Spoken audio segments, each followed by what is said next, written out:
All right, you may have noticed water leaving the shelves at the store really quickly in the last few days. A lot of people in our area bracing for water advisories because of a saltwater wedge we've talked about creeping up the Mississippi River. But officials say there is no need for residents who are not currently affected to flock to the stores.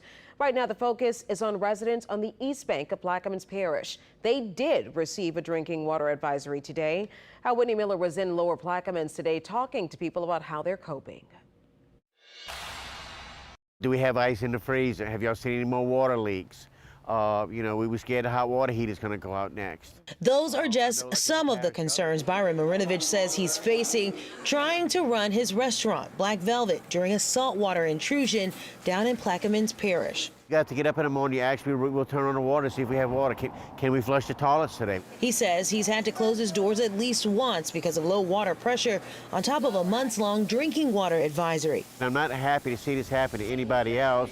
It's just kind of sad that it's only grown and got any attention just as it's starting to get into more populated areas. These issues are all side effects of the salt water that's inching its way up the Mississippi despite an underwater sill constructed by the Army Corps of Engineers to keep the saltwater wedge at bay. It could impact our Belle Chase water treatment facility and also our Dalcor treatment facility within the next week or so, and then move on up to St. Bernard, Orleans, and Jefferson parishes. Wednesday, the Plaquemines Parish government put out an additional drinking water advisory, this time for the East Bank from Phoenix up to Bohemia. Anybody right now with high blood pressure, kidney disease, kidney problems and stuff, ask to consult with their physicians to see what they recommend and stuff. The water's going to start tasting salty as it has been doing in the down on the southern end of the parish.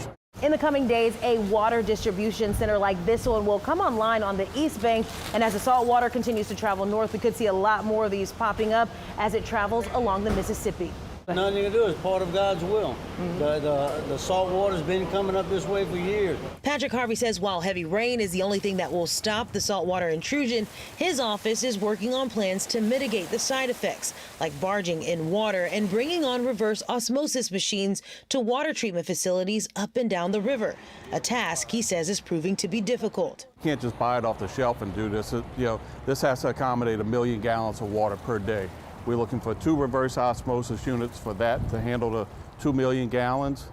In Point LaHash, we're doing, the Corps of Engineers is handling, obtaining a reverse osmosis unit for that facility.